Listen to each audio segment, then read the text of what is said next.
get back to zero, the union counts that as a gain, but we didn't gain anything. They attack us with red herring. They make up stuff. They pull it off, I don't know where they're getting it, and they attack us with this and say, you'll like this. And we say, no, we won't like it. So when we get rid of that idea, that's also a gain, but there's nothing. They prolonged our negotiations. Hey, union, why don't you come join negotiations about 5 months early? And so they drag it out through attrition, just wait and wear everybody down. We don't need that kind of time. We need about 2 weeks. One of the other things is they negotiated with the members. They went around our union panel that we had elected, made a mockery of them, and tried to go to the membership. What do you think about this, Joe? Hey, Pete. Hey, Sally. What about this? Well, that's an unfair labor practice for failing to negotiate. They also, one of their favorite tricks, which caused us to accept a contract in 2002, was accepting a contract by default.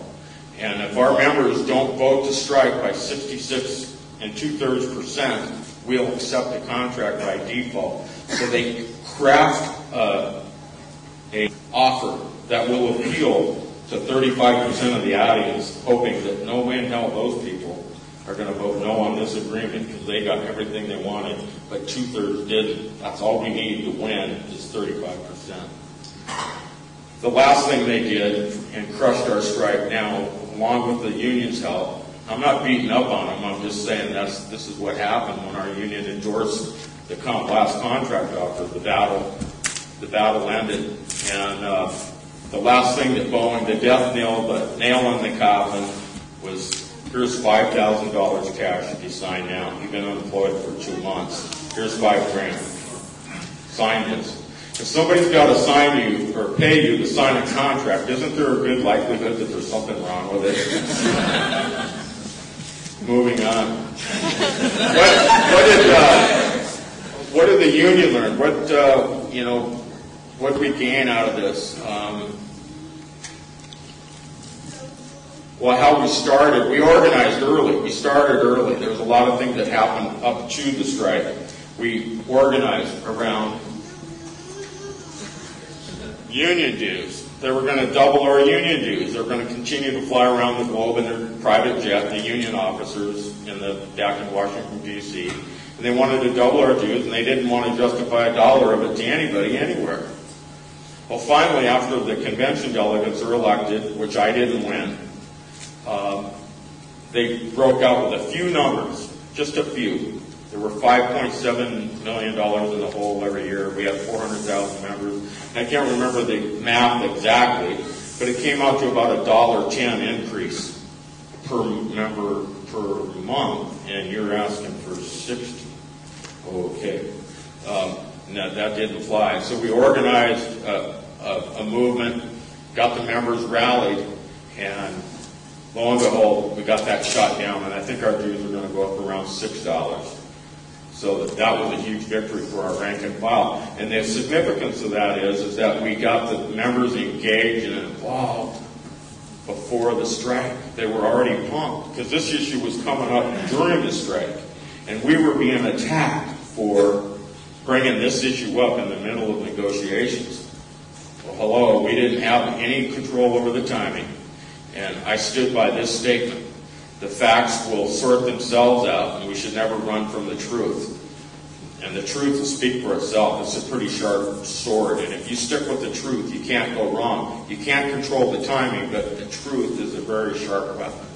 And use it tactfully and with morality and justice, and you just can't go wrong with it. We had a lot of fun. We had. Did any of you hear about the helicopter, the rallies? We got together and we pooled together, and I rented a helicopter.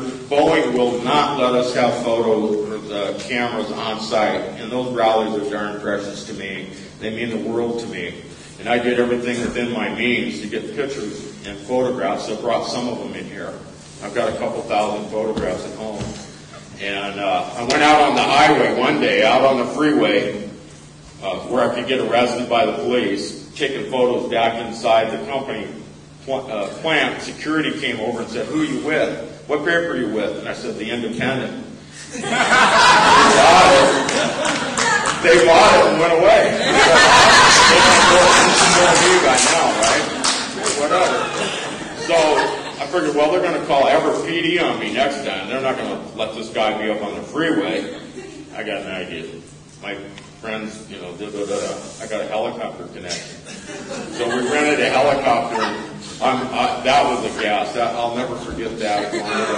I'm taking photographs of security, taking pictures of me, taking pictures of them. And that was cool. And a lot of the members didn't even know who we were. So some people were flipping me off, thinking that I was corporate, spying on them, and other people thought it was rank and file. And so that was all fun all by itself. We're out of time, so I'm not going to read a letter that I had, but it just briefly talked about answer the member's question why he didn't feel strengthened, or why didn't he feel empowered now after the strike. And Darren helped lift me out of my doldrums because I was pretty doggone depressed. I said, "Man, I can't come down and talk to these people. I'm so upset about the contract." But I was looking at the contract through these glasses.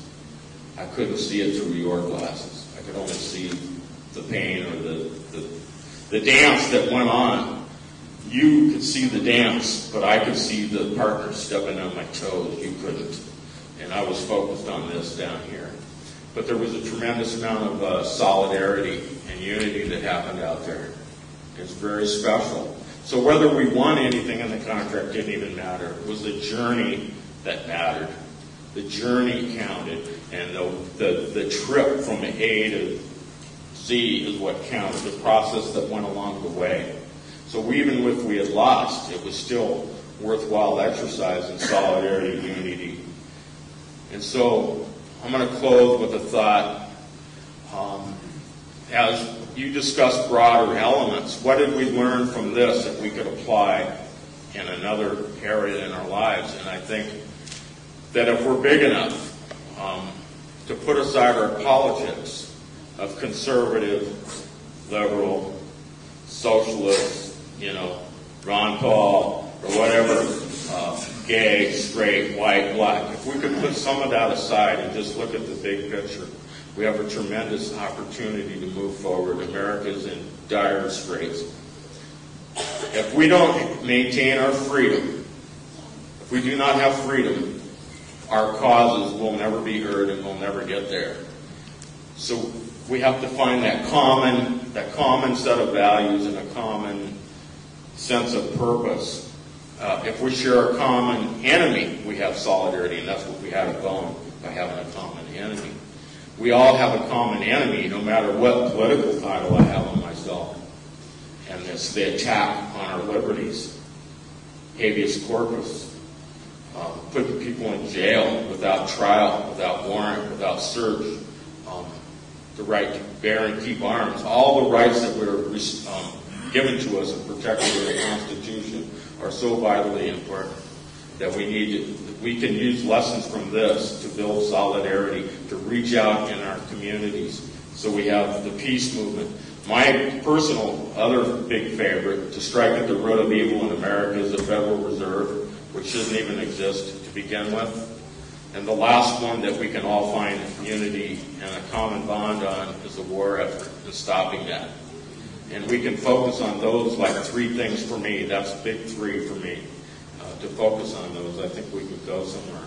So, in short, we want our leaders to be one way or another way in the political arena. Each of us has to become the change that we want to see.